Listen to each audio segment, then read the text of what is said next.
Good evening and welcome to the live sessions for the NPTEL course on Fundamentals of Additive Manufacturing Technologies. It is 6 p.m., but no participant has yet joined. So we'll just wait for a few more seconds before we get started. Thank you.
Good evening, and welcome to week 7 of the live sessions for the course Fundamentals of Additive Manufacturing Technologies. I am Sourav Goswami, a PhD candidate in the Department of Mechanical Engineering at IIT Bombay. This course is taught by Professor Sajjan Kapil, who is a faculty member in the Department of Mechanical Engineering at IIT Guwahati.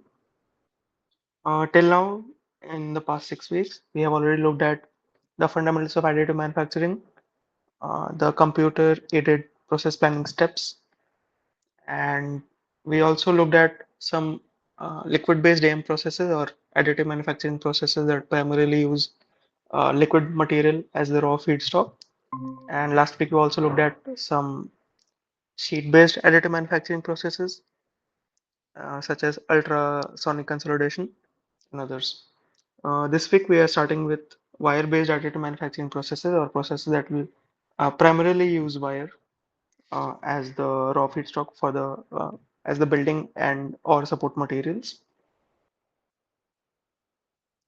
So while the form of the feedstock will be wire, the material can still be either say polymeric or even polymer composite, or it can be a wax-like substance, or as we typically would have encountered for those of us who are working with or have dealt with additive manufacturing, which are metal wires.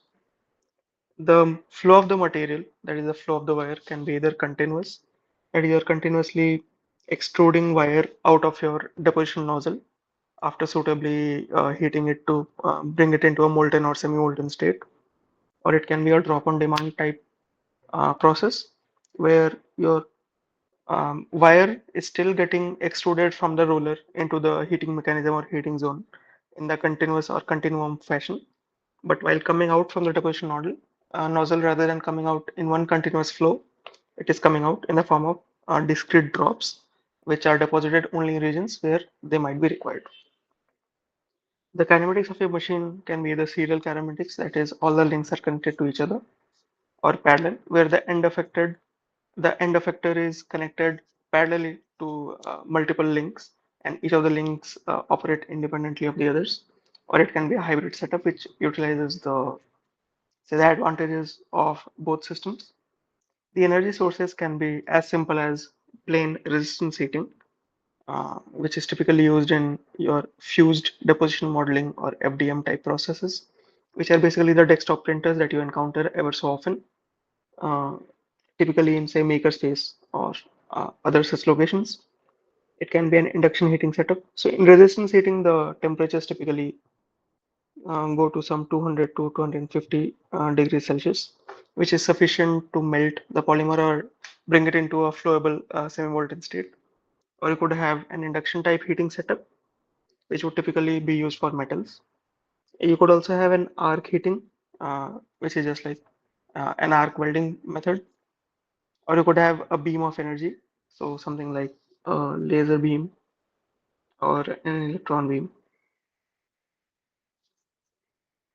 And so the support removal mechanism, in case that you do end up building supports, can either be via dissolution in water, which is commonly observed for polymer type methods such as FDM, or you could use an acid bath. And one of the examples that Professor Kapil cited for this use case is when you build steel, say such any stainless steel, say 316L grade, and reinforce with or use copper as the supporting material, then this copper can be dissolved by using a suitable acid such as HNO3. Or as is the norm these days, we could just use a multi-axis kinematics table, such as a 5-axis CNC table, so that we tilt the part so that no support or no explicit supports are needed. Since there are no supports, there is no need for support removal either. And the first process that we'll be looking into the details of is fused deposition modeling, which uses polymer or composite based materials in the form of filaments. The material flows continuously out of the nozzle. The machine kinematics is typically serial, but there are also machines which employ parallel or hybrid kinematics.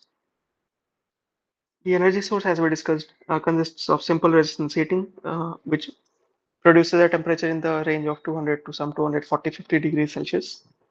And the support mechanisms are often seen to be water dissolvable. Of course, this also precludes a mechanical removal step where we simply break away some of the weaker supports and try to remove the bulk of it. And for the finer supports, we just use uh, some water bath. The process steps will be the same as any typical additive process. So you have pre-processing, the build process, and post-processing. The creation of CAD model and converting to an STL file in the case of indirect slicing, the orientation of STL file and the generation of support, then slicing. We can also go directly from creation of CAD model to a slicing step in the case of direct slicing, that is we are not using any intermediate file format. Then we work out the area filling toolpath and then we generate the G code. All of this forms the pre-processing step. That is, all of this is done while you're still sitting at your computer and the building process has not started yet.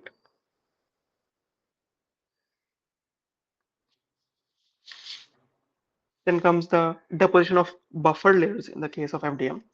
We were also discussing a little about this in the previous week, where we said that it is that first layer of material uh, which is very critical, and it must be ensured that the very first layer of material should join well with the substrate material or the base plate.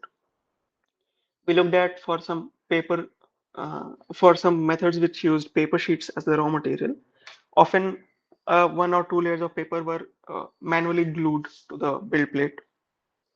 So something similar happens here. That is, we deposit a few buffer layers which are not actually part of the build geometry itself. They are additional and they are used to say ensure good adhesion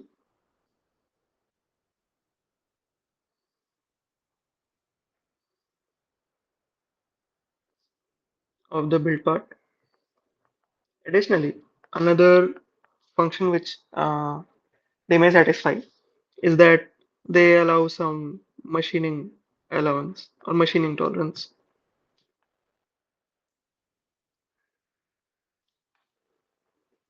That is, you're not really building your part in contact with the build substrate itself.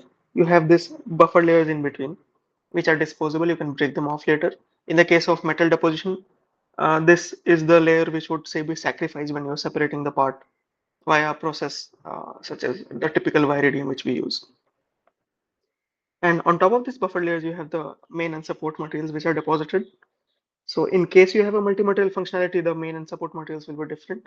In case your system only supports, say, a single material, you can have other strategies such as you could have weaker structures for the supports, or you could have less dense structures for the support. Since you have only one material, you cannot have any other type of distinction, such as you cannot have one which is more chemically reactive to certain reagents such as water and so on. So these two steps will typically compose what is your actual build cycle. And then comes the post-processing steps, where you have the removal of support using typically via waterworks, which is by statistics, and then finally surface finishing. Now, FDM is one of the most exploited and well-studied, well-known processes. It is highly standardized. A lot of research has been going on into it, and it is now a commercial successful product. And it is the one that typically encounter, as I said, in any say desktop or benchtop printer. Now, typically this deposition component of the FDM machine will have a few zones. A first zone, which is highlighted in red here, is actually the wire feeding zone, where you have these feed pinch rollers and you have the build material, which is in the form of a filament coming in from some spool. The second zone is this liquefier, which is the zone is highlighted in blue, where this solid filament is heated into a molten or semi-molten state. As we discussed for FDM, simple resistance heating will do the trick. And this third zone, which is highlighted in red, is where the material which is extruded out of this deposition head interacts with the substrate and gets deposited on it and finally forms the built part. So your typical feedstock in the case of FDM will be some form of amorphous thermoplastic polymers, and the diameter would typically range in 1.5 to 3 mm.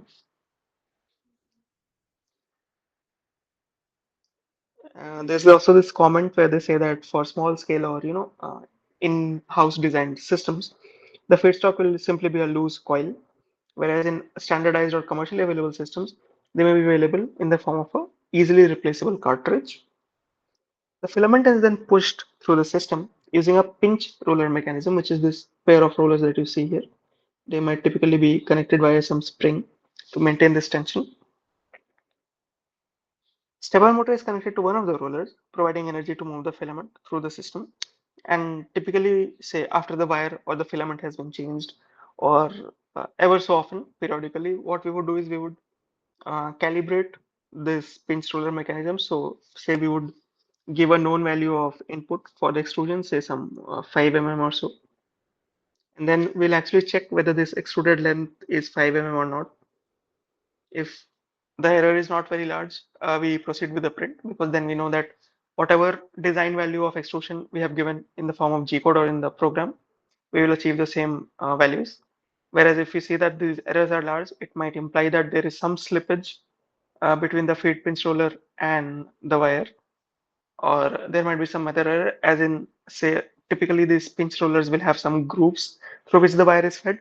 It may be the case that the wire has come out of the groove and needs to be fixed.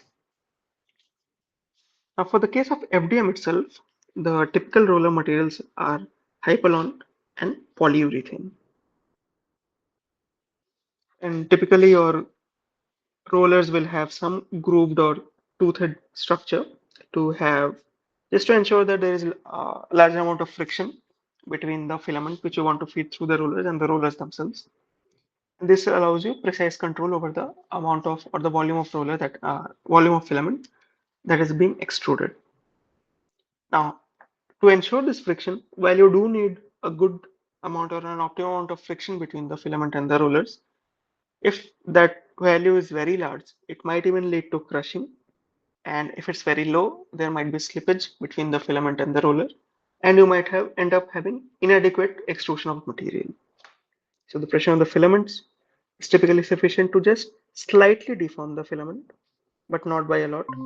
And typically you'll also observe some small tooth-like marks. However, crushing of the filament should be definitely avoided. And Professor Kapil also went into great detail of the modeling of such feeding mechanism. We'll also take a brief look at it. Now, a typical free body analysis will tell you that the filament feedstock is in tension above the rollers, or that is while it is getting fed into the rollers. Below the rollers, the filament is in compression, because typically the diameter of the liquefying zone and the diameter of the filament itself may be different. Also, you're trying to squeeze all that filament into the liquefying zone where it is undergoing a phase change. So typically it will be in compression. As I said, the opening of the print nozzle may be constricted, definitely smaller than the nozzle die itself, the filament die itself. Therefore, for a given layer thickness, bead width, and traverse speed, the volumetric flow rate can be calculated for complete filling, which is nothing but A into V. And here the area of the cross section is the width as shown here times the layer height, which is given in T.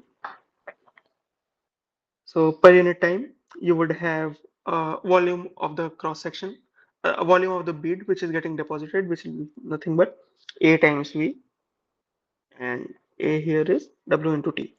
This is the feed rate or the volumetric flow rate. Now for a filament of constant diameter, the filament feed rate can be correlated to the other parameters, which are the dia and a correction factor Kf. Kf in fact is the friction factor between the rollers of the filament. So for the typical case where everything is ideal, you have ideal contact between the filament and the rollers, and the extrusion is also as per your design values only. There is no need for this correction factor. However, to account for more realistic situations where it might be the case that there is some slippage, or maybe the say the forces between the pinch roller and the wire is too large and it might be getting deformed, we need to account for this factor. So ideally it will be equal to 1. Should our experimental results suggest that the value of the factor has to be taken as greater than 1, this is implying that the filament is getting crushed by the rollers. And if experimental results suggest that Kf is less than 1, then there is slippage of the filament between the rollers. Again, if we assume that the pinch rollers are rotating at a constant angular velocity, then the angular velocity can again be related to the uh, feed rate of the filament and the diameter of the rollers. And this can allow us to obtain the uh, angular velocity of the feeding rollers as a function of, say, the traverse speed Vt, the width of the bead that is deposited W, the layer height T, the diameter of the roller dr, and the diameter of the filament df. Again, we can also compute the force which is necessary to push the melt through the liquefier, and this is in terms of the pressure drop which exists across the liquefier section. And for one driving motor, that is the other is idle or just it's an idler, you can work out the torque, and thus you can have an expression for the power output which is needed to drive the filament.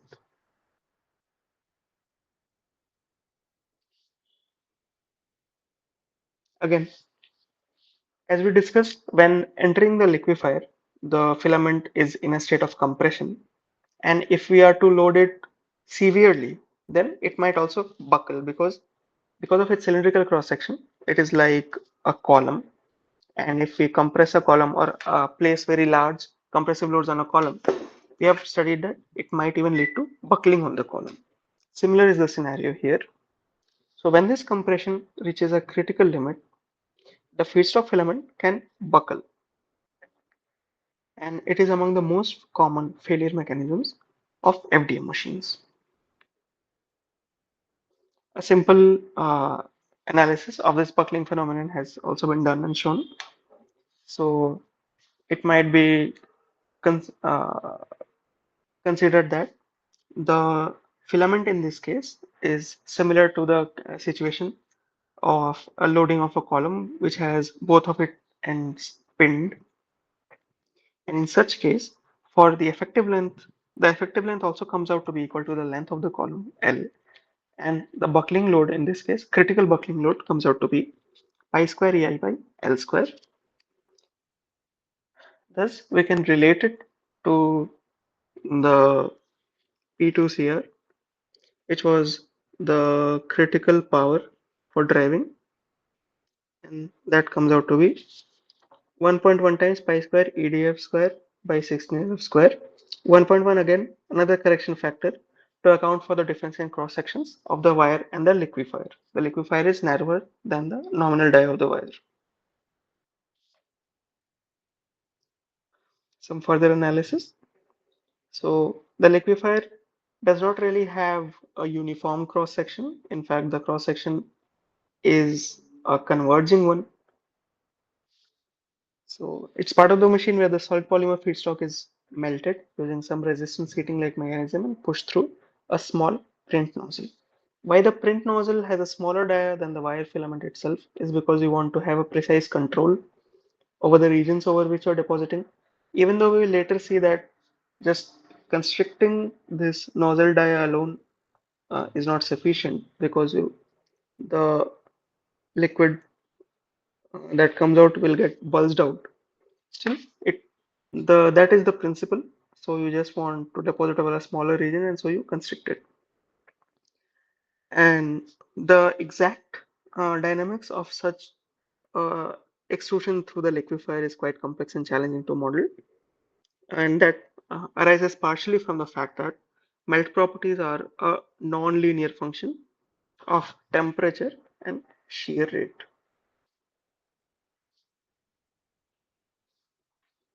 However, by dividing this liquefying region into three distinct zones based on geometry, some simple analysis has been performed. So in the first step, we look at the force that is required to extrude the melt, and we know that it should be sufficient, just sufficient, to overcome the pressure drop across the system, which in turn depends on viscous properties of the melt as well as on the geometry of this liquefying section. Now, this melt will typically be viscous in nature, it will not flow freely, and it will also adhere to the liquefier or dye walls. Thus, it will be subjected to a shear deformation during flow, and this shear rate gamma dot is equal to minus dVdr. Now, thermoplastic materials, which are typically used as feedstock for such FDM like processes, exhibit a shear thinning phenomenon. That is, the viscosity of such materials which are temperature dependent and shear rate dependent will in fact decrease with the increasing shear rate. And it has been found that a power law like mechanism fits well to explain such a behavior of polymers such as ABS and is sufficiently accurate for modeling FDM. Such a simple power law is given here where the shear stress tau is related to the shear rate gamma dot and the fluidity of the material phi. Fluidity is nothing but the inverse of viscosity, and the exponent here is 1 by m. The general flow characteristics of material and deviation from Newtonian behavior is reflected by the flow exponent m. So for a Newtonian material, m is simply equal to 1. For pseudoplastic, m is greater than 1. For dilatant, m is less than 1. Now, applying such a power law formulation to the momentum flux balance, the pressure drop in each of these three separate zones, that is the two zones of prismatic section and this converging zone 2, have been calculated and are reproduced here for ready reference. Uh, for further details, one may refer to this book here, which is on extrusion dies for plastic and rubber, design and engineering computations. And an important assumption which is stated here is that the fluid is assumed to be isothermal at a temperature T, which is equal to the temperature of deposition. However, uh, under equilibrium conditions, that is when the filament is flowing into the liquefier at a constant rate and the heat input to the liquefier is constant and it has already achieved a constant temperature, things will progress very smoothly. However, what happens when you suddenly want to increase the feed rate while still keeping it within the same limit? Say I increase the amount of wire or the amount of filament that is being fed into the liquefier. And what happens is that now that you have kept other inputs such as the energy input to the liquefier section constant, now you have more material inside the liquefier, which is say being subjected to the same amount of heat. So now the temperature rise for this increased volume of material will be smaller than before. And thus the section is no longer isothermal. There will be a drop in temperature, which is not really desirable. And so typically to adjust for such, say, fluctuations in the material feed rate, whether by design, that is, we consciously do so or by any other reason, say there is some blockage or there is some additional tension in the wire because of some reason, closed loop feedback must also be established with the heating system so that the heat input can be changed effectively to deal with such fluctuations. The same thing is also described here. So we assume that the temperature in the fluid is isothermal and this temperature T is equal to the temperature of deposition. So the material which is getting extruded here at temperature T and the temperature over the entire section is also T. So this entire region is isothermal. However, when there is a sudden change in the flow rate applied at the entrance of the liquefier, the steady state equilibrium condition of the flow will definitely be disturbed, as we just discussed. Now, with the introduction of new material in the system, the average velocity of fluid increases and the average temperature will drop. Thus, to deal with such scenarios and to stabilize the new steady state conditions, the heat flow rate must also be proportionately increased. Typically, you will have the temperature control based on a single input from a thermocouple reading at the end of the liquefier, so somewhere in zone 3 near the deposition or extrusion area. The response of the system may be delayed. Now, this temperature is regulated by a heat input from the electrical heater coils, and a typical system will continuously adjust the power supply to the coils as per the error in temperature. This error is typically the difference between the design value or the desired value and the actual value that is detected by the thermocouple. Now, the response time of temperature controlling loop is of the order of a few seconds because of the thermal inertia of the extrusion assembly. And during this time, the flow is non-isothermal, so temperature dependence of viscosity should definitely be taken into account. If this temperature dependency is very strong, we will see a definite effect on the build quality. However, if this temperature dependency is weak or if the temperature fluctuation is small, while there will be aberrations, it might not affect the build quality or part quality to a very great extent. The necessary heat flow rate can also be approximated as per the equation given here. Q is T minus Ti, rho V ACP by pi d1 L1. Please refer to the slides and the lectures for each of these notations. We might not have time to touch on all of them.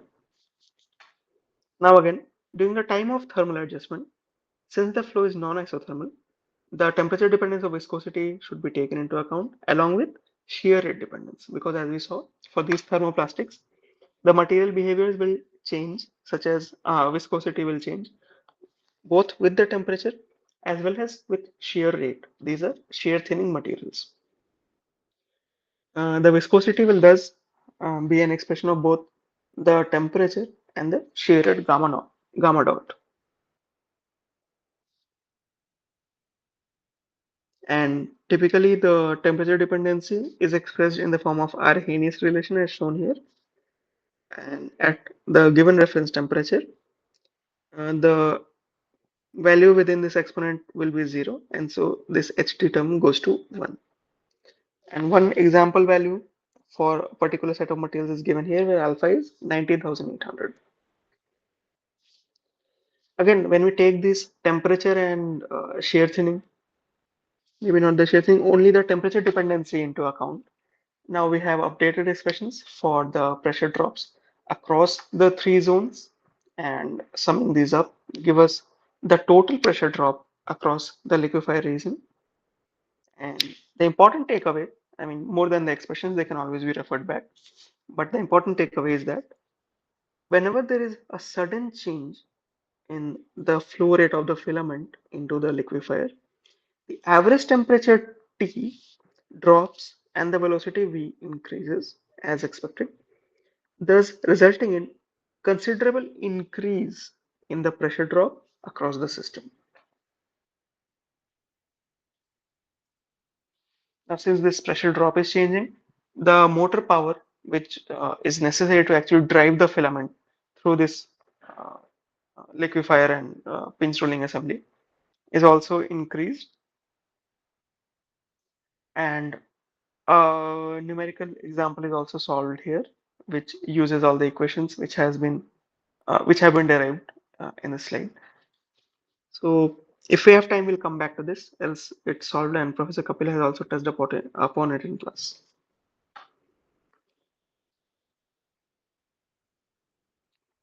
Now we'll continue looking at some of the other aspects of the fused deposition modeling process, which include die swelling and bead cooling, bead deposition, spreading and bonding, and surface roughness considerations, along with some other popular polymer or composite-based wire processes.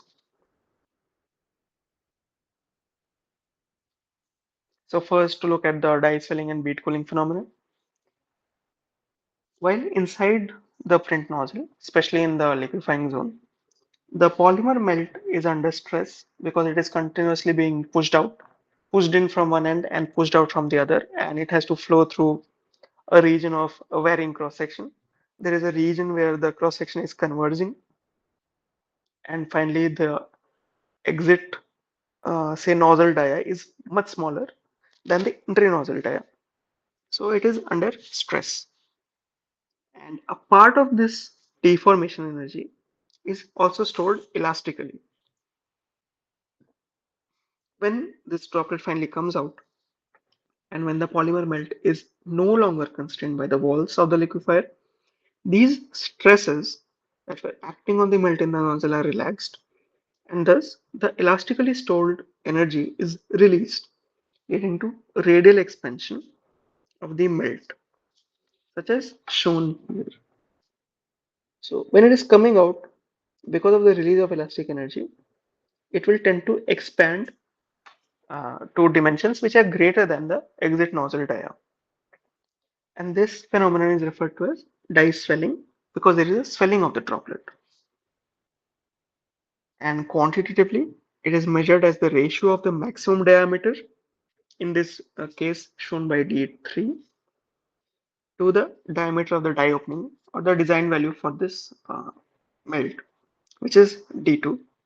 And D3 by D2 gives us the swelling ratio S, as shown here. Again, the value of this swelling ratio will be a function of the material properties as well as the geometry of the extrusion nozzle, uh, depending on how long the converging section is, what is the angle of convergence, what is the difference between the, say, the input diameter to the liquefying region and the exit diameter. The value of the swelling ratio will change. And for most typical material and machine combination, material, machine, and process combinations, these FDM-like processes tend to have these swelling ratio values in the order of 1.05 or very close to design value to 1.3, which is around some 30% deviation from the design value. Again, this was only because some form of the deformation energy was being stored in the form of elastic energy, and this elastic energy was being released upon, say, expulsion from the nozzle. What if your filament material is not elastic or is incapable of storing elastic energy? So, in the case of inelastic fillers, such as, say, carbon fibers or ceramic particles, the elastic energy is not really stored, or the deformation energy is not stored in elastic form, or even if it is stored, not to the extent of, say, thermoplastics, and thus this dye swelling phenomenon is reduced. And there might also be cases where instead of dye swelling, you have something like dye shrinking, where the cross section of the material coming out may tend to be lower or smaller than the exit diameter, which might be because of energy losses, say due to friction or any other effects. Now, after leaving the liquefied nozzle in a melt extrusion AM process, a bead of polymer melt will ultimately land on the substrate, or uh, in the general case, on a previously printed bead of polymer. This can be modeled as a simple Hagen-Poiseuille flow, and then the expression for the closed form expression for the volumetric flow rate can be found as Q equals pi d2 by 2 power 4 del p by A theta L2. D2 again is the exit nozzle diameter. Del P is the total pressure drop across the liquefying section. And the cross-sectional area of the bead will be inversely proportional to the velocity of the printhead, as we already saw. Now, if the printhead velocity is sufficiently large, such as in a scenario where we want to decrease the build time by increasing the print speed, hoping that if the deposition head moves at larger velocities, it will be able to move through the toolpath quickly, and the total build time will reduce. There is a chance that the bead may become unstable and discontinuous because with this increase in speed, the bead area is reduced as we saw here. So if you keep the volumetric flow rate constant. If the traverse speed increases, the area of the bead will decrease, and vice versa. So as the speed is increased, the bead area is reduced, and above a certain speed, that is when the deposition head is moving too fast, it might be possible that the bead becomes simply discontinuous, or it only deposits the bead in certain stretches, and there is a lack of continuity between these deposited beads. And this will occur typically in scenarios where the either the feed speed of the filament is very low or the head is moving at great velocity. Yeah, as the speed is increased, the bead area is reduced, and above a certain critical speed, equivalent to minimum cross-sectional bead area, the bead will simply tear, producing gaps in the final part. And the maximum achievable area at the maximum head speed is similar to the problem of an axisymmetric liquid bridge, which is stable up to a height limit on the order of the square of tip height above the surface divided by pi. So there is some equivalence between this problem and some other well-known problem where it was found that the minimum area of the bead is simply equal to h square by pi, h being the height of the bead. And so here you have three scenarios where the head speed is equal to 1. 1 is just a normalized value.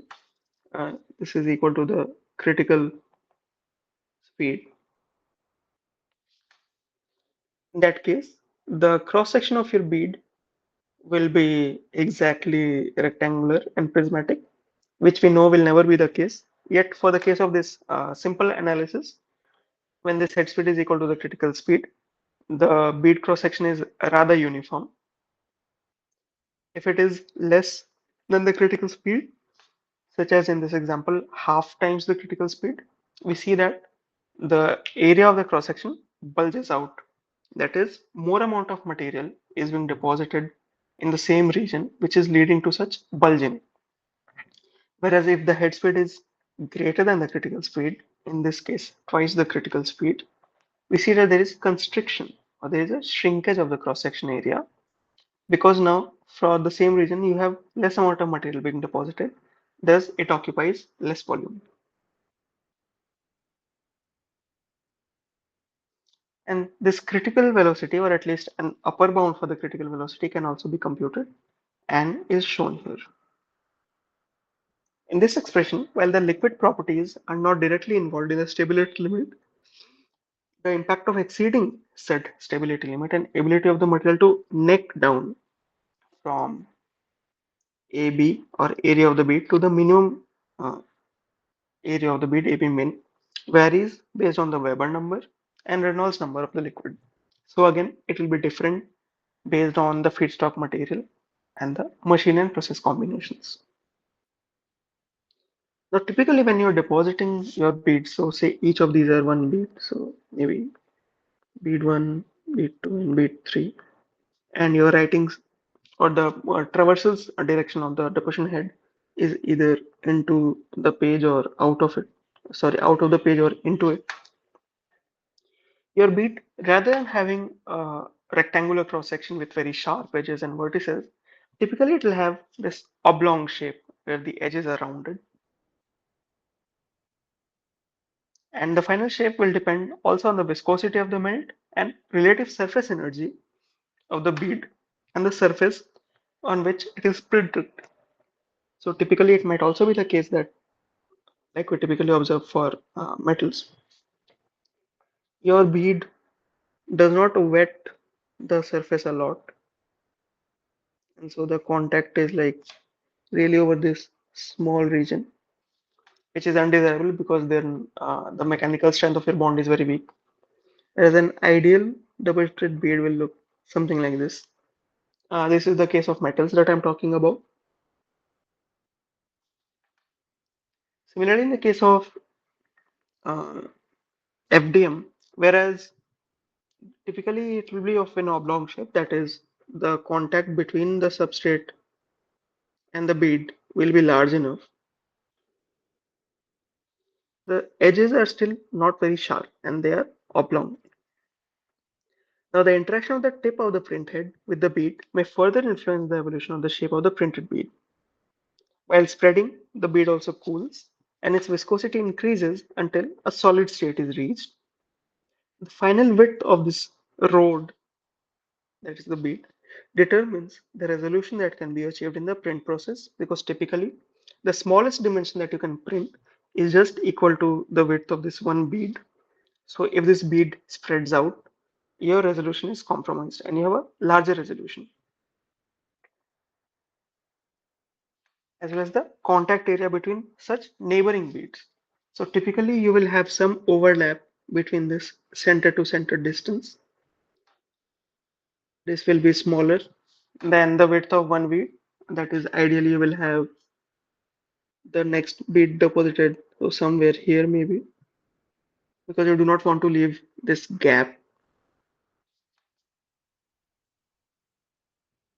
The rounded oblong shape of the bead inevitably leads to small voids in the parts because they might have some visible gap as shown here, or they might have some small neck formed, in which case this region below is the void, or it might approach a larger area of contact. However, it will never be flat because at the microscopic scale you will always find that there is some depression in this region. The strength of the bond between neighboring rods and ultimately the overall mechanical properties of the part will depend on the contact area between those beads and the size of the voids between them. Again, in the cases of metal, where you may have such beads which form or which have very small contact with the substrate, this region over here will typically be the one where voids are forming. Whereas in this other case, the next bead may be deposited, say, somewhere over here and on this side. So there is no region where voids are forming because this entire region is already covered with material.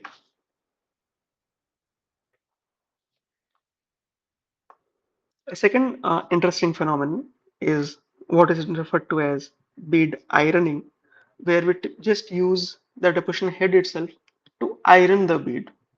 Now, in the typical process, we use ironing to, mark out any creases or remove any creases.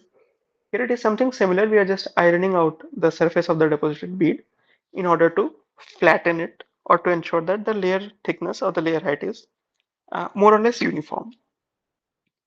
Now, when the print head nozzle is in contact with the deposition bead, it is found to be beneficial, resulting in more stable flow and ensuring a flat road surface. That is, rather than having our nozzle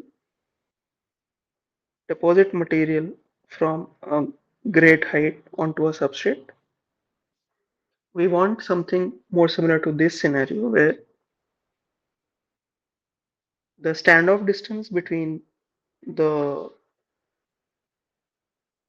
bead and the deposition head is a minimum, might also be zero,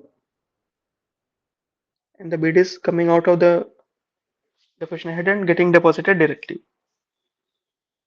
There will also be some bead ahead of the deposition nozzle because the spread of the bead is in all directions in the plane. And so this is how it will typically look. Even for other processes as we'll later see, such as say laser-based wire DED, you'll again find that the melt pool. So there is some portion of the melt ahead of the laser as well as some portion behind, and it is some ellipsoidal shape. It's not that the melt pool starts at the laser itself, because in this case also the energy is flowing out in all directions. And because of the motion or the non-directionality of the laser, the melt pool is longer in one side than the other. So regarding bead ironing, when the printed nozzle is in contact with the deposition head, the deposition bead, it has been found to be beneficial, resulting in more stable flow and ensuring a flat road surface. Distortion of the road and the printhead was above the root surface can be speculated to be due to an effect similar to that seen in die swelling.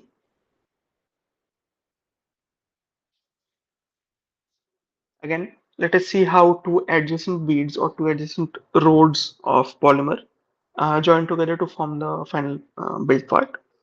So the strength of a melt-extrusion AM part will be limited fundamentally by the strength of the bond between neighboring beads in a 2D plane and in 3D space, also between by the strength that forms between this uh, across the layers.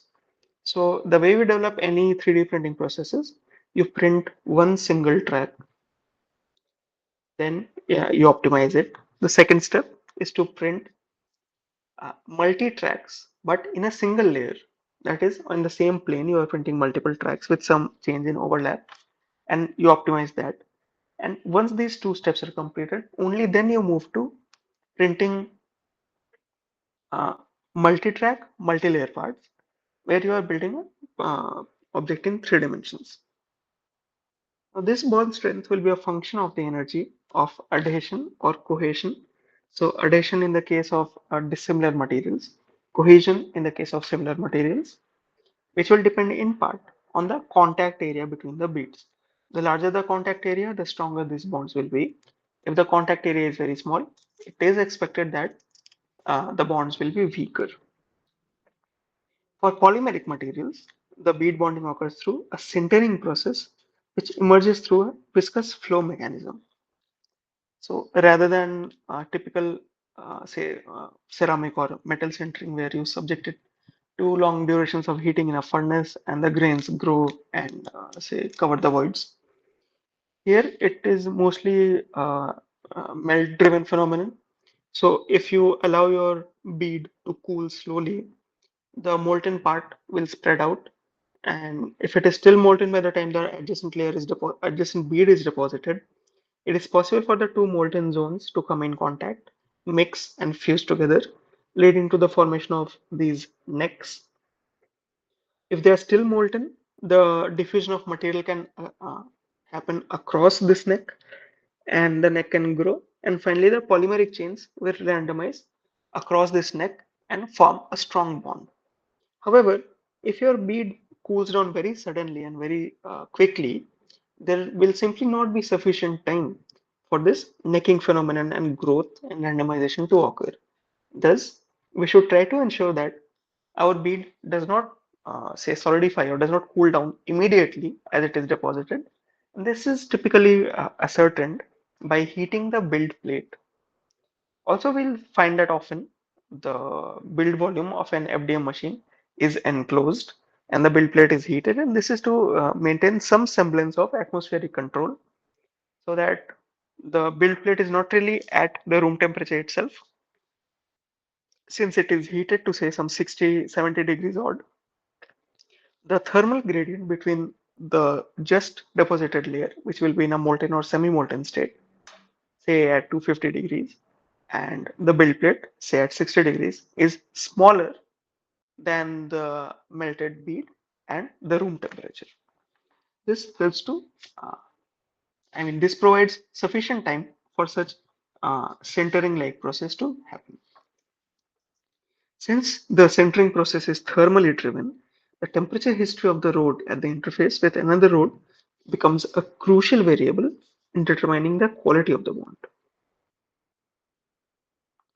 Again, some simple modeling of this.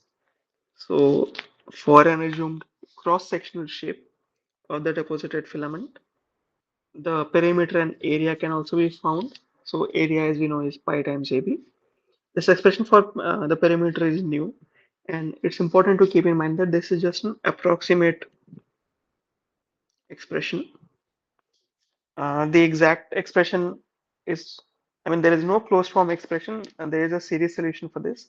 But again, its accuracy depends on the number of terms you are taking. If you take infinitely many terms, you will have the exact perimeter. However, since that will never be the case, we only have some approximation.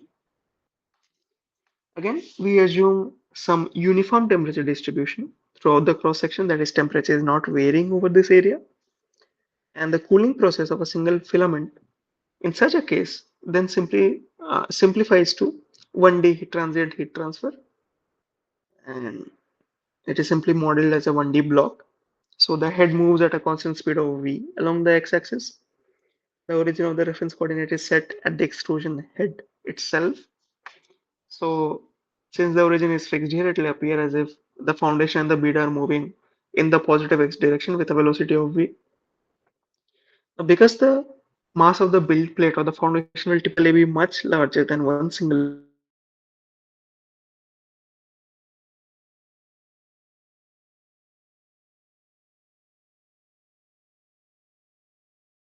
the force of inertia acting on the bead plate.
So my apologies. There appears to be some issue with the internet connection, and I was logged out for some reason. We'll just continue from where we left off. So I'll share my screen immediately. This is highly unusual for IIT. We typically do not have internet outages.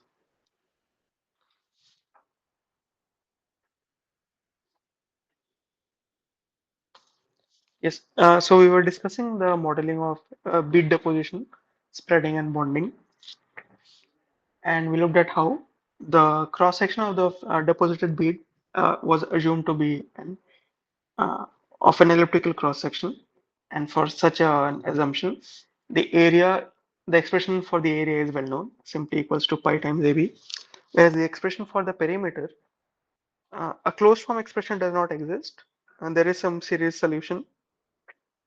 But again, its accuracy will depend on the number of terms taken. If we take infinitely many terms, tend or we'll tend to an exact solution. However, for the practical case, it will simply be an approximation. Again, we assume that the temperature distribution within the cross section at any x is uniform. there is no variation in temperature across the cross section itself. So whether in a cross section I'm near the foundation or near the top or somewhere in between, the temperature is still uniform. And what this essentially does is now simplifies the problem to simply some variation in temperature across this direction x, because there is no variation in temperature across the normal plane. It simply is occurring in x, so it becomes a 1D transient heat transfer problem. Now the head is again assumed to move at a constant velocity v along the x-axis, and the origin of reference coordinate is set at the extrusion head itself. And because the mass of the foundation or the build plate is much higher than the filament, we can see that the deposition of the bead at a considerably higher temperature will not really change the temperature of the foundation by much. Also, as we were discussing, typically we'll have the foundation preheated. So we are anyway artificially regulating the temperature of the foundation or build plate. So the deposition of the head will not change it appreciably, and it can be assumed that the conduction at the interface will not thus appreciably change the temperature of the foundation, and the conduction heat transfer can simply be accommodated in the form of convection. So your governing equation then becomes rho Ca dou T equals A dou x K times dou x minus convective heat transfer coefficient H times perimeter P into T minus T infinity, where T infinity is simply the ambient temperature, and the boundary conditions are also given to us, with T equals T naught at x equals to 0 and time greater than equal to 0, and T equals T infinity at x equals infinity and time greater than equal to 0. The convective heat transfer coefficient term H covers the effect of both heat convection with air and conduction with the foundation. And the origin is again moving at velocity v, since it is fixed to the deposition head. And the time dependent term dou t can thus be transformed as dou t equals dou x dou t simply being the velocity of the moving head, which is equal to v. So dou x times v, and the governing equation thus is reduced to an ordinary differential equation for which an analytical solution exists as shown here.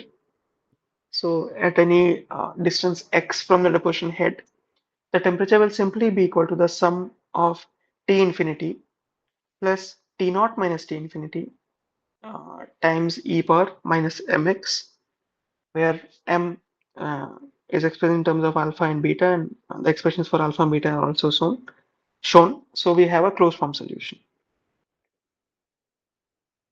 So the cross-sectional area of the bead will or is inversely proportional to the velocity of the print head.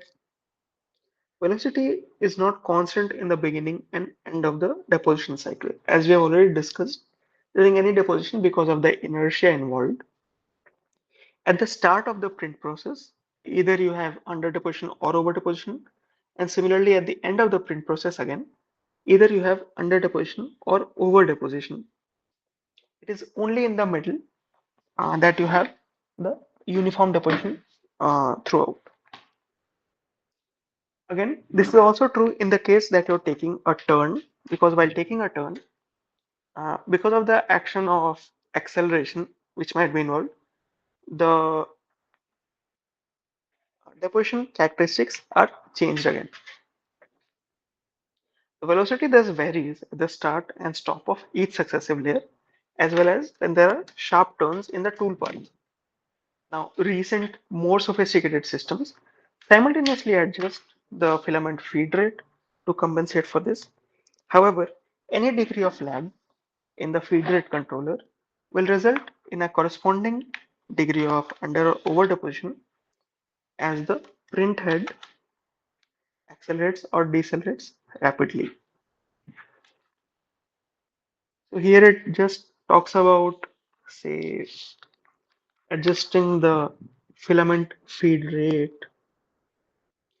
But in the most recent developments, what I came across was that the cross section itself can change. So I'll just write that here.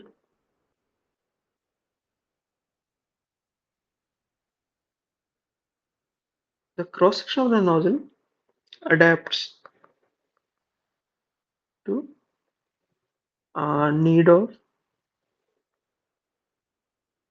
change in deposition. So as we discussed, typically in such a wire-based process, you will have over deposition at the corners. So these days you have these flexible nozzles, which were recently say exhibited, I believe, by researchers at Johns Hopkins University, where they had flexible nozzles, and when turning corners, the cross section of the nozzle decreased to ensure that the amount of material that was deposited is still uniform. And also, how this adapts is typically you can use the same nozzle for filling the exterior and interior contours with a small deposition area and very high precision. Whereas when you're just doing the infill, you can increase the nozzle area to reduce the build times. So that is the most recent development, uh, but still just at our demonstration stage. In commercial systems, there might be controls that adjust the filament feed rate to compensate for this. And in this diagram, as described by Professor Kapil, at the start, so the plot in red shows the changes in the deposition head speed, VB, and in this yellow curve, the Q or the material feed rate. So at the start of the print cycle, the head is at a stop because you are starting from one point. However, we have started feeding the material into the liquefying nozzle. Again, it might be heating up, and since the first material is just, or the end of the nozzle filament is just going into the liquefying channel, even that is not at an equilibrium stage. So while the material has molten, uh, it is getting deposited in one place, and it might take the shape of this rounded irregular bead. Also, because the head is stationary. Now, the head begins to move, and thus there is an acceleration of the print head velocity. And so, from a stationary point, you are suddenly moving. And so, there is this constriction in the bead cross section, and then it becomes more uniform. Then you enter the steady state where the filament is flowing into the liquefier at a steady state, at a say under steady conditions. The head itself is moving at a uniform velocity. And this is where you have this steady state print with almost uniform cross section of the deposited bead. Now, when you reach the end of this deposition track, your head again begins to decelerate because it cannot simply be moving at one instant and stop immediately. It has to come down or decrease its velocity over a period of time. Even if it is very quick, it will still require a finite amount of time. It cannot happen, say, instantaneously. Thus, the deposition characteristics change again. And finally, both come to a stop.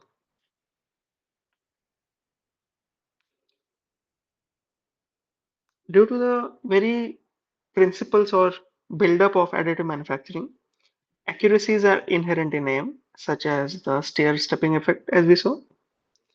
Also, the resolution of the STL file, which is just an approximation of the exact CAD geometry. Another source of inaccuracy is warpage and shrinkage of the deposited parts, as we had discussed previously. Because of the large temperatures involved and significant temperature gradients, there can be residual stresses inside the build part and the plate. And when they're taken out or when the part cools down, this residual stresses can manifest in the form of warpage or shrinkage and even cracking. Warpage, as we discussed, occurs due to the thermal gradients in the build part.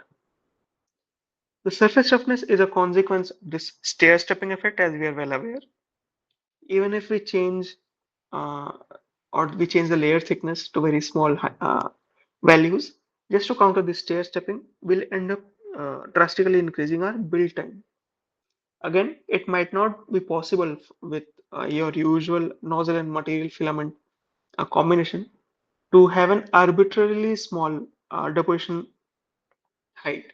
Like for typical 1 mm metal wire that we use for laser wire metal deposition, the minimum recommended layer height that we can go to is only 0.8 mm. It's not that I just want to print very fine layers and I want to print 0.2 mm or something. For a 1 mm input filament, I can only go to say 0.8. It might be possible to go below that, but it is not recommended by the manufacturer, or it might not have been optimized. Improving surface roughness by adjusting these design parameters often comes at a cost of significantly increased build times, which again is undesirable. And as a consequence, the post-processing via mechanical abrasion, machining, or solvent vapor smoothing is common for such parts. So rather than compromising the build time by printing very fine layers, we resort to some post-processing steps such as say abrasion or some vapor smoothing type mechanism to counter this staircasing. The surface roughness is one of the primary indicators of the part finish and part quality for FDM-like processes, and this is typically quantified in your usual surface roughness parameters, which are RA and RQ, or the average centerline average surface roughness and the root mean square or RMS surface roughness. Each has their own advantages and disadvantages. Centerline average, just the most direct and easy to compute, gives you value of the average or mean surface roughness. However, as we'll see in one of the example problems that we solve later, it might be possible that there are several profiles which are very different in terms of morphology, but it can have the same centerline average reference value. The RMS surface roughness, on the other hand, is a better indicator, especially as it accounts for isolated surface defects, and the expressions for both are presented here.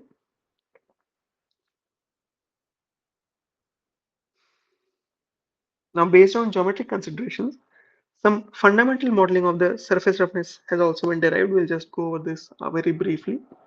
We'll not look at great depth, go into great depths of this. So the general approach,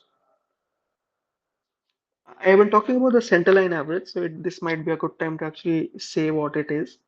So if you have, say, any typical profile such as a sinusoidal profile like this, the way to actually find the centerline average is to start by finding a center line, and by definition, this center line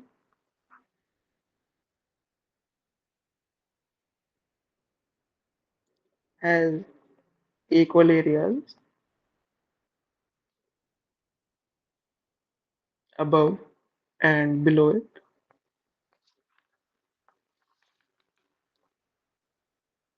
And once you have determined the center line, as shown in the next slide, the center line average roughness simply becomes the sum of the areas above and below this line by the length of the line, also called the sampling length.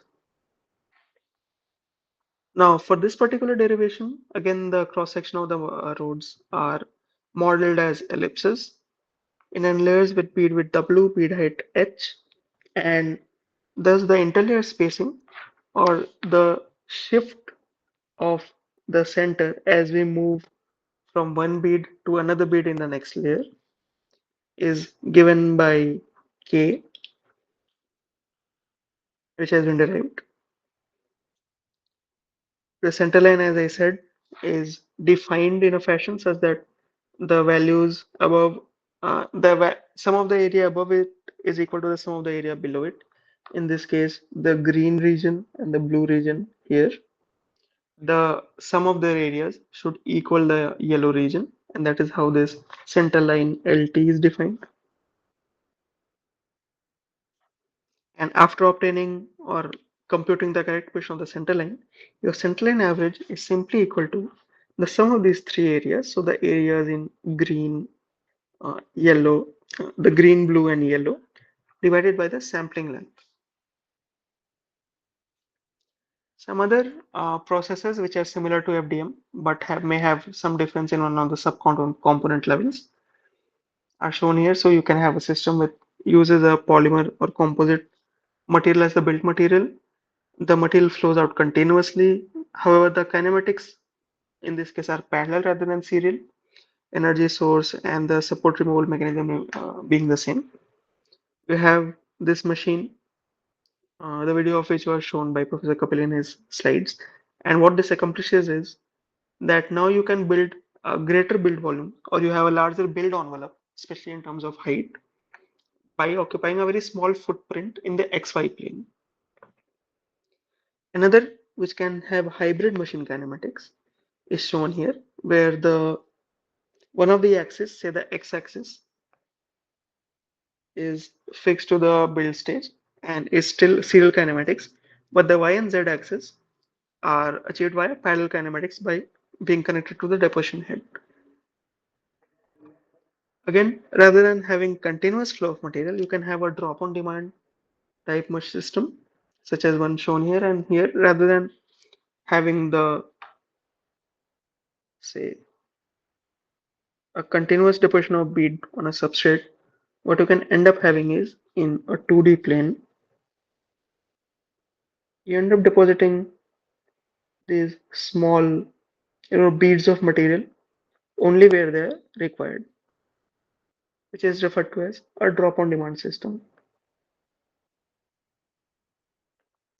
Here, your feedstock may be in the form of granules or in the form of filament itself, and then it will be melted by some heating mechanism, in this case by resistance heating only, and then ejected in the form of these small droplets.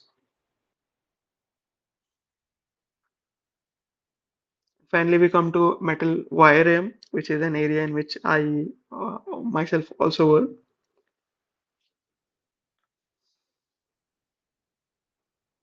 So Professor Kapil presented some of the early patents which had demonstrated some similar or related technologies. Uh, we'll not really talk about this much. Professor Kapil has already summarized them.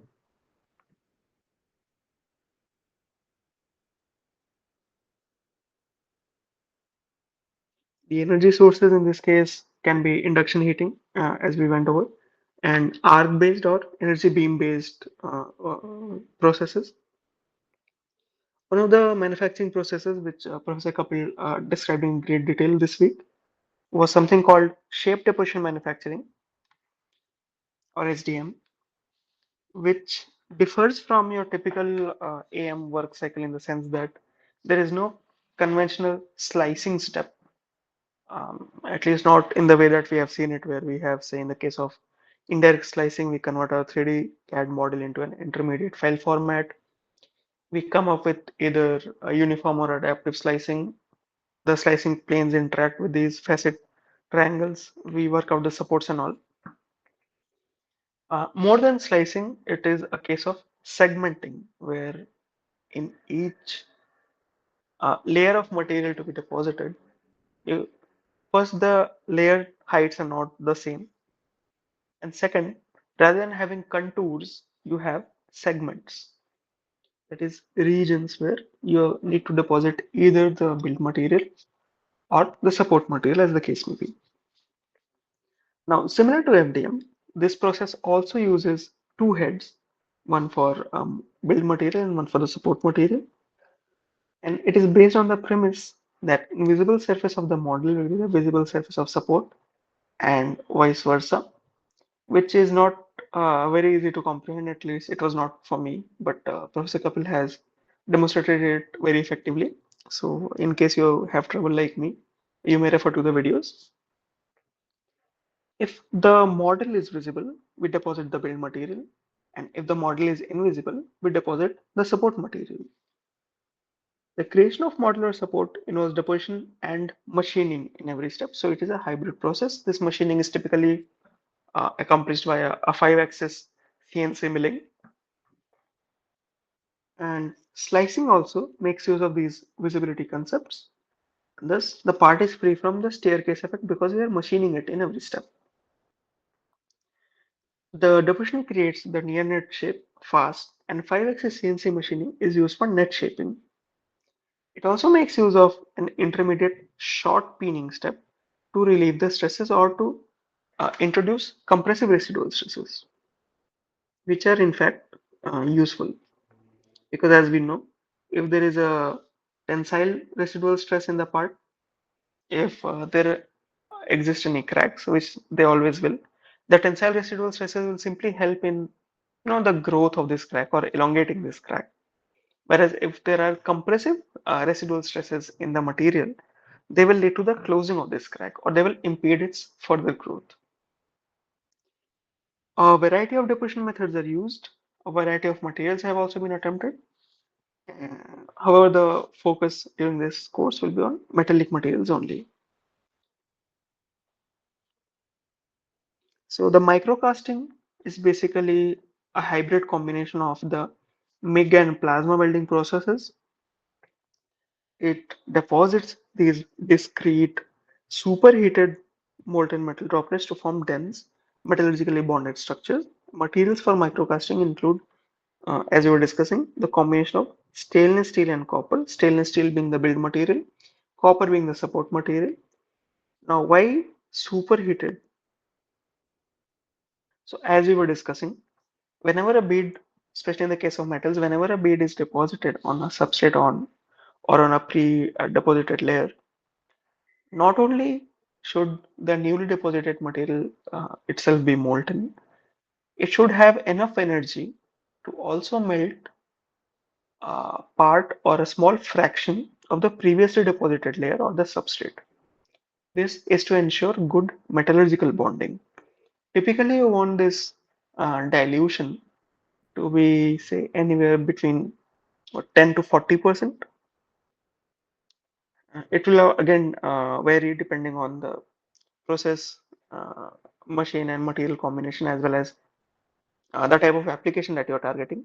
But what remains true is that we need some extent of dilution. Thus, the molten material should be superheated. Copper is typically used as a support material and can be removed by etching in nitric acid. And in this case, the arc is established between the tungsten electrode and the feedstock wire, which is fed from a charged contact tip. The work or the job itself is not really an electrode. The wire is then melted due to action of the arc, forming a molten droplet at the end of the wire.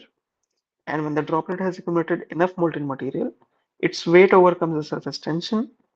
The droplet falls from the wire, is accelerated to underlying substrate by gravity, and flattens upon impact. There is also a magnetic field in place which helps in its acceleration. However, if the height through which this molten material drops is too high, there might be considerable spatter and deviations in geometric tolerances. Now, due to a large volume to surface ratio, the droplets remain superheated in flight and contain sufficient energy to locally remelt the underlying substrate. Again, to prevent oxidation, the droplets on the working area are shrouded with a curtain of shielding gas, and typically microcasting is used to deposit stainless steel and copper combination. Again, in shape deposition manufacturing, the TIG welding step is used for high precision depositions, such as in the deposition of contours, whereas the MIG welding with higher deposition rate is used for infill. And here some typical SDM steps are also illustrated, which show how in every case we deposit the material in the form of these droplets and then we shape it using a 5-axis CNC mill. You see that this is inclined, it's not really normal to the surface. And finally, we'll end up etching out the entire support material to end up with the final part. So in conventional processes, the modeling material and support material will be deposited once per layer. However, in STM, it may be deposited as many times as required. So it may be that in one pass we are only able to deposit a small amount of material, or we want to deposit the extra material here and here. So it's not that there will be only one instance of deposition of support and build material in each layer. There can be multiple instances depending on the requirement. As long as the region of deposition is free from undercuts. Whenever the undercut is encountered, we move on to the next layer or we deposit the other material. That is how the process is planned. Each such deposition of modular support material is followed by a 5-axis CNC milling step. Now, the slicing strategy is independent of edge approximation.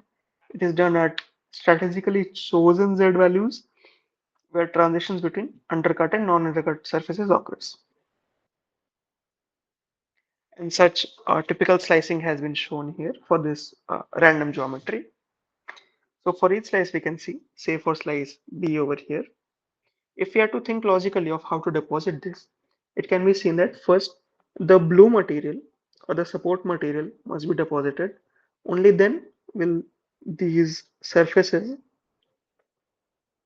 of the build material be supported. Whereas in the other case, such as in slice A, we see that first we must deposit this build material in yellow. Otherwise, it is not possible to deposit these support materials in blue because they will have these overhanging regions. And this is in a very ironical analogy in this case, even the build material may end up supporting the support material. Thus, there is no fixed hierarchy or no fixed, say, sequence of deposition of materials in every layer. Neither is there some rigid rule which guides or directs where the slicing planes will be. It will depend on the context. However, the typical step in each case will be, say, either a deposition of model or a deposition of support, depending on the slice. Either can be the first step. Then you have the machining step, where either you machine the support or the model.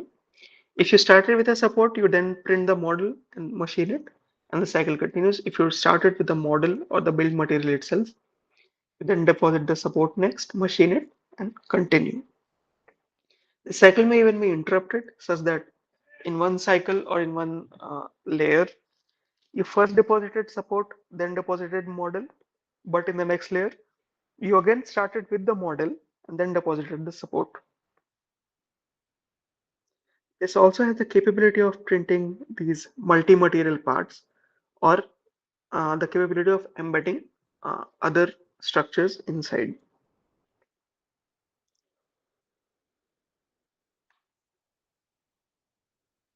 And let us do a quick example where we try to reconstruct this adjacent graph, the minimal precedence graph, and the building tree. So for this geometry here, we have already, or it has already been sliced for us based on where the overhanging regions start. So if I just highlight in red all the overhanging regions, this is this one here, this face. So we are slicing wherever the material is transitioning from a non-overhanging to an overhanging regime or an undercut to a non-undercut regime. Then the slices are shown in black. So this is one, another, and so on. And now we logically think of how to deposit this material by using the concept of visibility. So it's like we are viewing from the top and we see that which material we can or which segment we can deposit independently. So both 5 and 6 have these overhanging faces and we cannot deposit 2 until 1 is already present. So 1 is the unanimous choice that must be deposited first in any case, however we want to proceed with our print.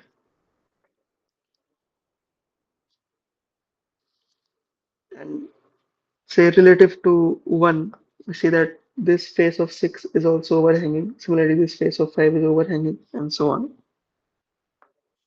So once 1 is deposited, we can either deposit 6 or 2 or 5, though I am not sure how 5 can be deposited without depositing 2 first. But still, so either we deposit 6 because now this overhanging face is supported, or we deposit 2 because now its bottom face is supported. So either we deposit 6 or 2. Once 2 is also deposited, we can deposit 5 or we can deposit 7 as shown here. Once 5 is deposited, 3 can also be deposited. 7 is not really needed. So from 5 we can proceed to 3. And after 3 we can alternatively go to 7. And finally the last one will be 4. So both the start and the end are unanimous. And in between we have certain choices which we can make. However, if you are to, so this was the adjacency graph which simply lists all the segments which are listed to each other. That is why 1 is connected to 5, 2 and 6. 2 is connected to again 5, 3, 7. 5 is connected to 3, 4 and 1 and so on. Then we have this minimal precedence graph where we check which can be deposited first and which cannot be deposited unless something other is already in place. So as we checked, 1 is the unanimous first which must be deposited, as nothing else, neither 2 nor 5 nor 6 can be deposited till 1 is in place. After 1 we have 3 choices based on the adjacency. Either we can go to 5 or to 2 or to 6. So let us take a good look. Can I deposit 2 after just depositing 1? This phase will remain unsupported. Can I deposit 5 after depositing 1? This phase right here will be unsupported. Can I deposit 6? Yes, I can. So I deposit 6. Once 6 is also in place, which are the other phases which can be deposited? 5 is still has some overhang. So the second segment can be deposited. Now with 1, 2 and 6 in place, I can finally deposit 5, or I can still put it off and try to deposit either 3 or 7. 7 can be deposited, it has no overhangs. 3 on the other hand has this overhanging phase which cannot be deposited without 5. So after 2, I either deposit 7 or 5. And here we have both paths. So either 5 or 7. Once 5 is there, we can have 3. And finally, with 7 and 3 in place, we can deposit 4. These choices or branches that we had in the minimal precedence graph also reflect in the building tree expansion. So where you go from 1, 6 and 2, and then depending on your choice on either depositing 5 first or 7 first, you can have these building tree sequences. Of course, after each deposition step, you also have a machining step that is I mean, implicit here, uh, which must be kept in mind. And again, based on the different printing sequence that we might have chosen, we have these different sequence steps which all end up producing the same part.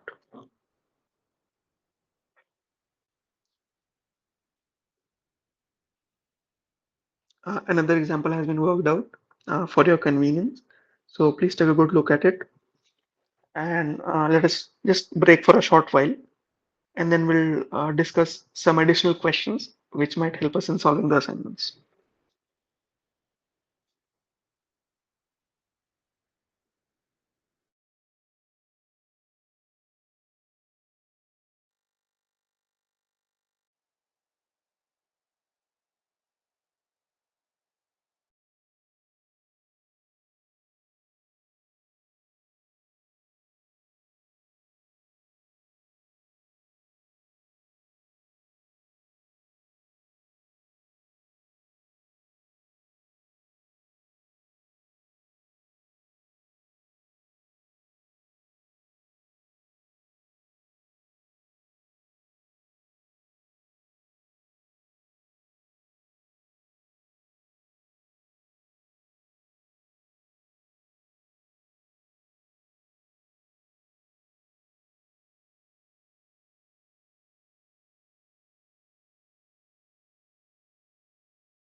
Manish and Vinayak, maybe you joined just now, or you might not have been paying attention because we had just taken a short break and now we are resuming.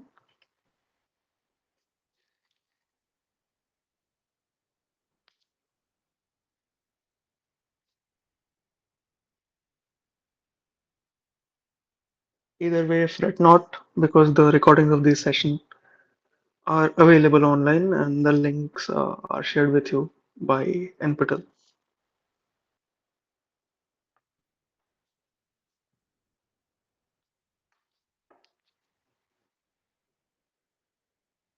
Yes.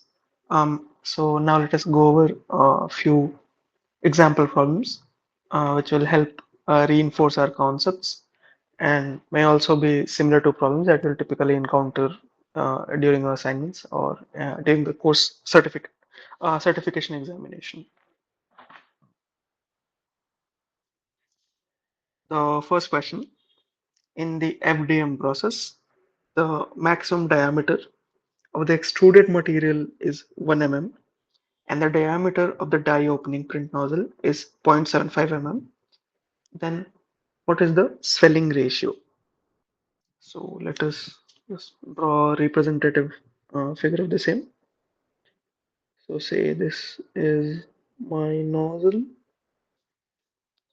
and as we saw, when the molten material comes out, inside the liquefying region, it was subjected to certain stresses. But now that it has come out of the nozzle, and it was subjected to stresses, and it did store some of the deformation energy in the form of elastic energy, especially if the material was something like thermoplastics. Finally, when this molten material is coming out, it will be able to release this energy, and thus the shape of the droplet which forms here will not really conform to the original nozzle dia, rather it will be larger or it would have swollen out. Now, in our typical nomenclature, this largest dia would be D3, whereas the dia of the at the nozzle exit is D2, and the swelling ratio is defined as D3 by D2, I suppose, because its value was always larger than 1, typically between 1.05 and 1.3. So let us find the swelling ratio in this case. Here we see that the maximum diameter of the extruded material, which is D3, is equal to 1 mm, and the diameter of the die opening, which in our notation is D2, was 0.75 mm. We have to find D3 by D2, so 1 by 0.75 or 4 by 3 because 0.75 is 3 by 4, and so this will come out to be 1.33. So option C is the correct option here. The swelling ratio is defined as the maximum die of the extruded material to ratio of the maximum die of extruded material to the diameter of the die opening. In this case, it comes out to be 1.33.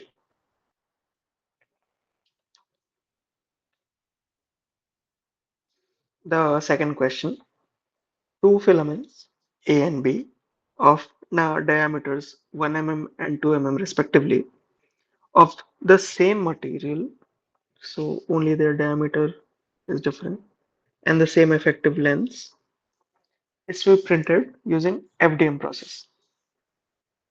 Calculate the ratio of critical force for the two materials, that is PA critical to PB critical, between the pinch roller and liquefier to avoid buckling.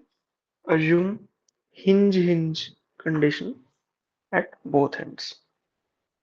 So for the pin condition or the hinge condition, if we refer back to our slides, I'll just reproduce the formula here for a quick reference. The critical load PCR was equal to pi square E df square by 16 LF square, and there was also a correction factor here, 1.1. Now we see that E being the elastic modulus, I suppose, and LF or the effective length.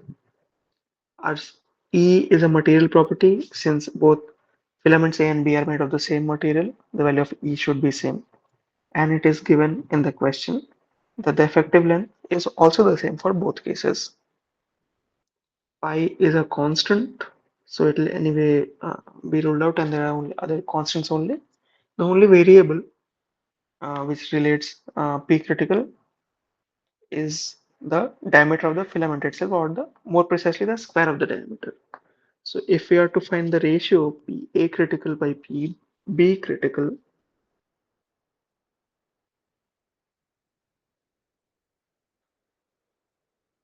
we see that all of these other quantities 1.1 pi square, 16 E and LF squares become constants and thus will be cancelled out, and only the wire diameters remain. So dF for filament A square by dF for filament B square. Let us see what these values are. So 1 mm and 2 mm respectively. So, so the units are also the same, 1 by 4. Options are in decimal, so 1 by 4 is just 0.25. And thus PA critical by P critical is equal to 0.25. The third question, what advantages does or do parallel kinematics offer over serial kinematics in the context of FDM? So we also looked at a similar question in the previous session. So the answer should be familiar to us. Uh, does a system incorporating parallel kinematics offer greater accuracy than serial kinematics? Not necessarily or not generally true. Both can have the same accuracy. Does a system incorporating parallel kinematics offer greater build envelope in the Z direction? Yes, this is true. Also, in the example video that we saw in this week's lectures, we found how uh, any system or any FDM-like system which would incorporate parallel kinematics can have a very large build volume in the Z direction while having a smaller footprint in the XY plane. This is not really a limitation. We can have a larger footprint should the need arise, but typically your parts would be such that, or you can orient them in a way such that the larger build volume in the Z direction along with a smaller footprint in the XY plane is sufficient to print most versatile parts. And option D says both B and C. So of course, option D is correct. Question 4 is asking us to ponder over the drawbacks which a part built by drop on demand FDM will have when compared to a part made by an FDM process which has continuous flow of material. So if you remember, in one case we had the flow of material continuously, which is the general case. Material comes out in a continuum, whereas there exist some technologies which incorporate this drop on demand based system where say you have maybe a piston which pushes out material in the form of these small like droplets or these small discrete beads of material, and then they are stacked together to form the layers in a 2D plane as we already saw. They may be deposited as per the need. So we are asked to ponder over what drawbacks such material printed via this drop-on-demand technology will have compared to one deposited by this continuous FDM. First is the lack of fusion pores. So in this second case, we see that because of the nature of the process, And because of the deposition of these discrete beads, now the chances of porosity increase far more. If I just draw, say, a magnified version here,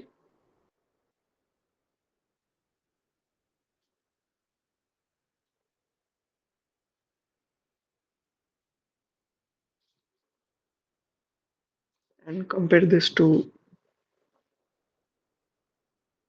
one single bead, or if you're looking at the other section, one bead, and say they will have an oblong shape. Say there will be another bead here with a similar oblong shape. Now, in this case, while you still have regions which are susceptible to, say, porosity, within one bead itself, there are no such regions because this entire region is continuous. Along the printing direction, maybe because of some warping of the build plate or some instability in the process, there might come a small region where there is a chance for porosity or lack of fusion between the bead and the build plate. But for the larger region, the contact will be established. Whereas we look at this other scenario here, where you have these multiple small droplets, which are, I might say, ejected in quick succession to each other, and thus deposited next to each other. But then you have these regions, and again, these interstitial regions, which are simply prone to lack of fusion. And so it does appear that the ones deposited by this drop-on demand technology may be more prone to lack of fusion pores.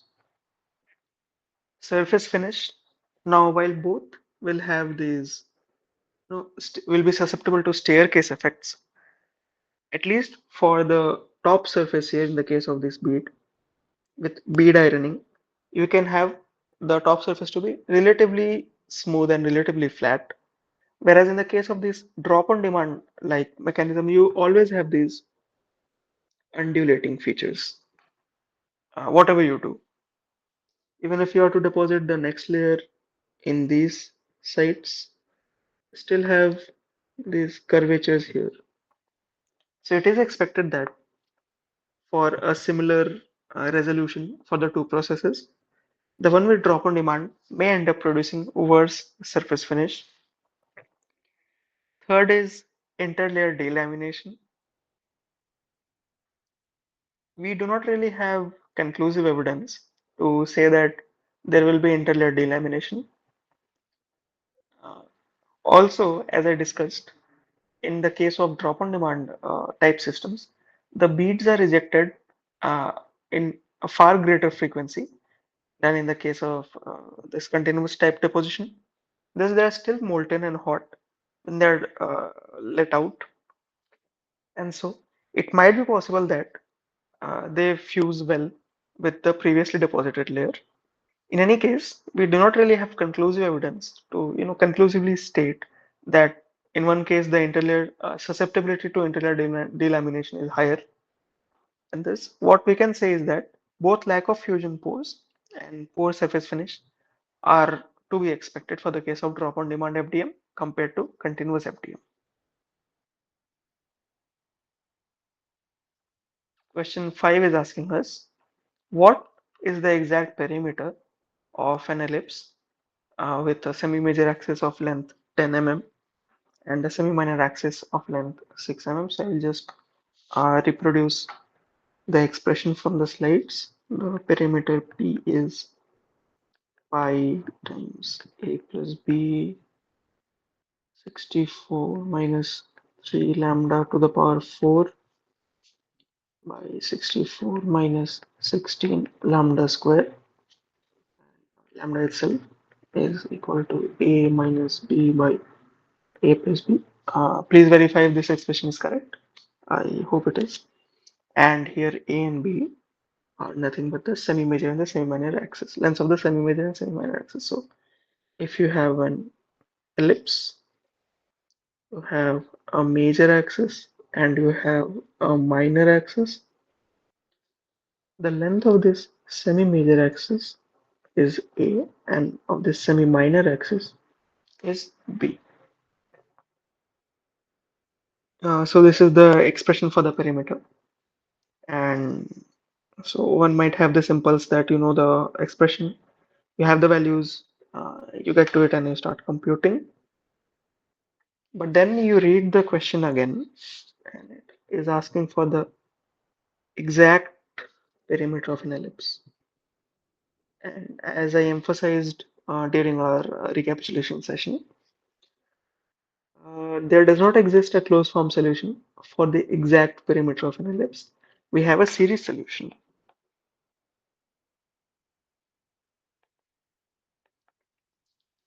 And depending on the number of terms that you are willing to accommodate from the series solution, you will have a closer and better approximation of the perimeter of an ellipse. And in the limit that you take all the infinitely many terms, you will end up with the exact perimeter or tend to it at least. But that is not the case. This is just an approximate expression, and there's none of the above really come out to be the perimeter because it is not possible to calculate the exact perimeter of the ellipse. We also looked at the process called shape deposition manufacturing or SDM during our session, and we are asked to ponder over some differences between the SDM process and any other conventional AM process. And let us see which of these assertions truly hold. SDM uses segmentation, whereas AM uses slicing. This is true in typical AM process. You work out the layer heights. They can be uniform or adaptive. Then, based on these layer heights, you have slicing planes which interact with the STL or the exact CAD representation to determine the contours. Whereas in the case of SDM, you don't really have contours, you have segments of material. The difference really being that in a slice, the deposition happens only once. So you either deposit the support material or the build material only once. As in the case of segmentation, over a volume, you can deposit and machine the build and the support material multiple times, depending on the volume that you need to build in that segment. So this is correct. SDM is a subtractive operation in every step, whereas classical AM does not. Additive manufacturing, by its very definition, if we refer to the initial weeks, uses only additive steps as opposed to formative or subtractive steps. Classical AM should not have any subtractive step, even though we saw how last week uh, sheet-based AM processes are all hybrid in nature. Because if we just end up depositing sheet over sheet, we'll end up with a cuboid or cubical type of volume. Whereas to have the intricate shape, we must machine it. So SDM does use subtractive operation every step, whereas classical AM does not. Hybrid AM processes do. So this also holds. Again, in additive manufacturing, support material can support the build material, whereas in SDM, both the support material and build material can support each other. This is another irony that we looked at and saw how, depending on the segment that we are working in, either the build material is deposited first and the support material on top of it, or the support material first and build material on top of it. So all of the above options hold and are true. Question 7 is asking us, what is the purpose of preheating of build platform in FDM? As we would remember, I had mentioned that so typically from your nozzle, the material is coming out at some say 240 degrees, and your build chamber will typically be enclosed at least on the sides, even if the top is open. And say for the room, you will have the ambient temperature equal to some 25 degrees or so. But we don't really have the build plate also at 25 degrees. We tend to heat it to some 60 degrees. Odd. But what is the reason for this? The first option, to ensure higher thermal gradient. Thermal gradient, if we would remember, is the difference in temperature over some length. Previously, in the non-heated case, the build plate would also be at a temperature which would reasonably be equal to the uh, ambient temperature, 25 degrees. So in that case, the difference 240 minus 25, some 215 degrees. In the preheated case, 240 minus 60, so 180 degrees. So I am having a lower thermal gradient because now I have a smaller temperature difference over the same length. So option A is wrong. To ensure adhesion of a part to build plate, this is correct because typically your build plate would be a flexible, often metallic plate, whereas your part that you are depositing will be a thermoplastic. So adhesion forces will come into picture.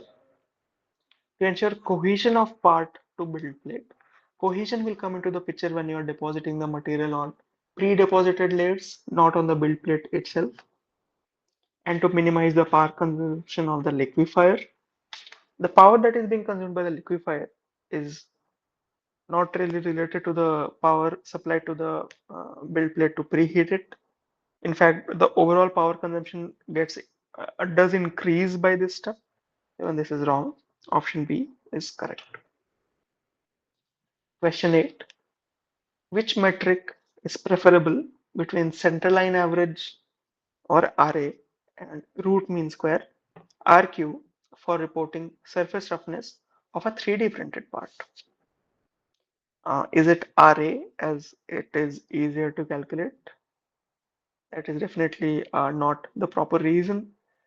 Ease of calculation does not really justify uh, a metric. Is it RQ as it accounts for isolated surface features?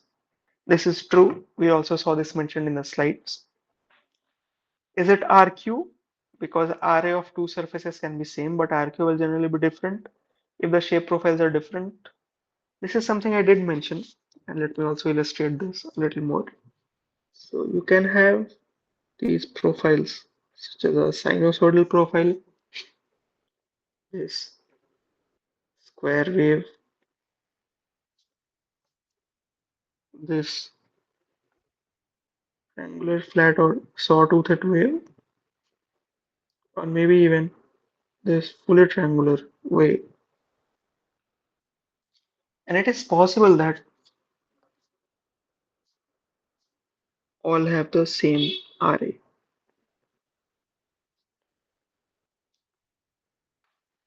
But generally,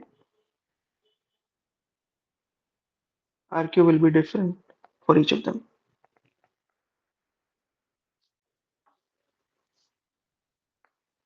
Thus, option C is also correct.